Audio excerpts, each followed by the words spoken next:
Hello guys! Ayan, so ako ulit ang inyong Auntie Eileen. So ang pag-uusapan natin ngayon saan nga ba ako nakakakuha ng mga libreng gamit, mga free love, ganun. Na pwedeng kung kayo magpapapackage sa Pinas, ayan, libre is real dito sa Singapore guys. Wow! Ang galing sumayaw at ang ganda. Ganyan ang mga dugong Pilipino. So yun nga, bali meron kasi akong tatlong kung saan pwedeng makakuha ng libreng mga gamit, mga tawag dito, mga free love man siya or brand new ganun. So ang una ko is yung pa Mine SG, at saka search nyo lang siya guys sa Facebook, tapos mag-join kayo. Pa Mine SG at saka yung Pamigay SG. Bali guys, ito ay mga Filipino community na pagka meron silang usually nagpo-post sila ng mga pre-labs na katulad ng mga pre-lab na bag, clothes, shoes, mga gamit, tapos mga toys, tapos ano pa ba? Mga electronics, mga gadgets, mga ganyan. So, mga libre yun guys. Pero ang ano lang kasi sa group na yun is maraming mga Filipino din na mga kasali. So, ang ano doon is kung masaswertehan kayo na kayo yung mapili para pick up yung mga items. Usually yun guys is pinipick up nyo doon sa place na ano nung taong mamimigay ng mga items, ganun. So, i-collect nyo, ganun. So, kayo yung pupunta doon or meet up, ganun. So, yun is yung sa Facebook, basta Facebook group na Pamine SG at saka Pamigay SG yun. Mga Filipino community yan sila guys dito sa Singapore na namimigay ng mga yun nga, mga pre-love at saka mga brand new na mga pwedeng sapatos, pwedeng mga damit, pwedeng toys, pwedeng kahit ano, kung anong mga meron sila na ano, pinopost nila yon. So titingnan nyo doon, tapos magmamine kayo, ganun. Tapos pag nag-select kayo or napili kayo, so yun, pag kayo yung swerte na mapili, ayun, so pwede. Pero hindi ko pa na-try mag-mine kasi nakikisa ko yung mga post nila, ang daming mga miners. So sabi ko, mapipili ba ako nito? So, pero ang pinaka easiest way talaga guys is sa marketplace. Alam nyo naman sa Pilipinas may marketplace din. Sa Facebook nyo makikita nyo yung marketplace. Hindi lang kasi dun sa marketplace guys is yung magtitinda. Hindi lang ganun. Bali, meron din sila doon na free. So yun, pagka may pinost doon si halimbawa si seller or si kung sino man, may nagpost doon na free items, yung mga ganun, i-message nyo agad siya. Bali, message nyo siya na is this really free? Tapos pag nag-reply siya ng yes, di go nyo na. Tapos makipag-set na kayo sa kanya kung kailan ka available, katulad ng ginawa ko. Kailangan lang guys na pagka may nakita kayong ganun, i-anuhin nyo na agad kung kailan yung malapit yung day off nyo para ano nyo, can I pick up on Sunday or kung saan pwede nyo mag-ano. Guys, pag ang advice ko lang pagka mag-pick up kayo ng mga items, i-make sure nyo lang na hindi siya sobrang layo sa lugar nyo or on the way kung saan din kayo pupunta. Kasi baka mamaya magastusan din kayo sa pamasahe, di ba? So, yun. So, kanina, dun sa, bago ako pumasok sa school, so yun, meron nga akong, supposed to be 3 sila, pero dahil nga meron party sa school, hindi ko naman pwedeng bitbitin lahat. So, isa lang yung minute ko at malapit siya dun sa place ko, isang station lang, next station.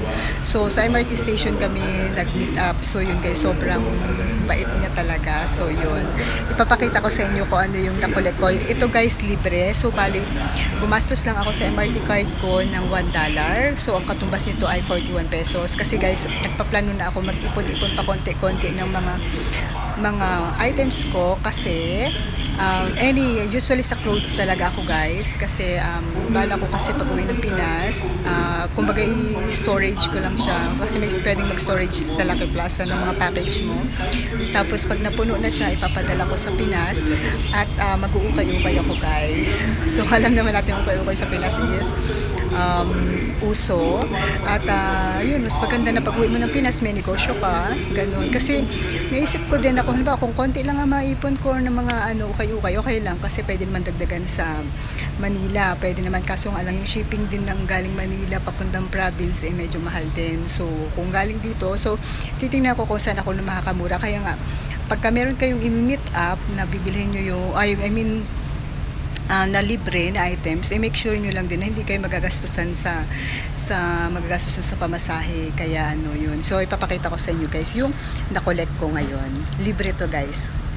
So, eto siya guys. Isang ganito, binigay lang niya sa akin ng free. So, ano ang laman? Ayan. Meron siya bag. Ayan siya guys. So, saan ba ang hawakan mo to? Ay, ganito siya yung bag. Ayan, bag na pambata. So, ayos pa siya guys. Ayan. So, yun. Isang bag. Tapos, meron siya nakaano isang plastic. So, tingnan natin kung ano yung laman. Yung nasa plastic. So, guys, libre lang to sa marketplace. May mga nagpo-post doon ng mga free items. So, ayan. So, yung parang doll to guys na ano, iaano mo siya. Alam, ganda ng texture mo guys.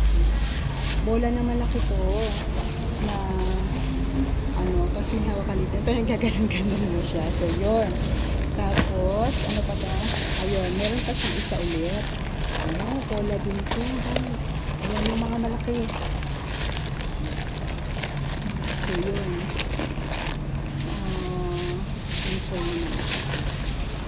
So, yun guys. So, hindi naman siya mabigat. So, okay lang. So, yun. Kaya kung gusto niyo, halimbawa katulad ng sa akin yung discard ko na pag-uwi ng Pinas, yun, nag-ukay na lang kayo, o nag-vlog kayo, ayun. So, yun, pwede kayo mag-ukay-ukay. Tapos, eto guys. Oh, so cute. Ayan, squishy. Ayan, so, tapos meron kasi sa loob. Ayan, miniature, may ano, ayan. So, ayan. May mga anik-anik siya sa loob. So, yun. Tapos, ano pa ba? Ito mga toys ko. Ayan, si Doraemon siya, guys. Ayan. Ito mga toys. So, ang dami mga toys. Ayan, Hello Kitty. Then, as in, maraming toys ko dito sa loob. Ayan, yung mga toys. So, many toys. Ayan. So, nakalagay sa isang ziplock yun. Yung ganyan toys. Ito pa ang isa. Nakalagay sa isang box. Oh, may goggles guys. Oh. Ayan siya. Maganda pa siya. Malinis na siya. Tapos,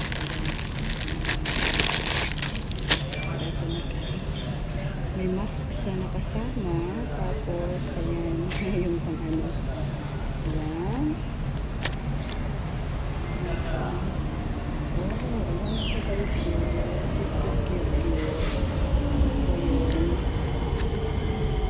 Tapos, more mask pala siya guys. Ang daming mga mask guys. Ayan, may Doraemon na mask siya.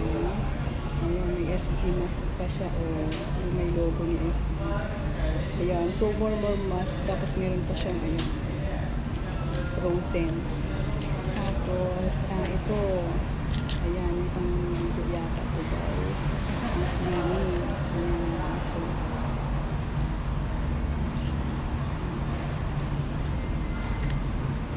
Tapos, pang swimming. Kasi may cup siya. Ayan, so, yan guys. So, thankful naman ako. Ay, tapos meron pa tayo sa slipper yata. So, ito na namin na kanina sa akin. Ayan, sabi niya, linisin ko na lang daw to. Maayos pa siya, maganda pa. Ayan guys, ayan. So, yun. Kaya, ayun lang. So, nakakatawa.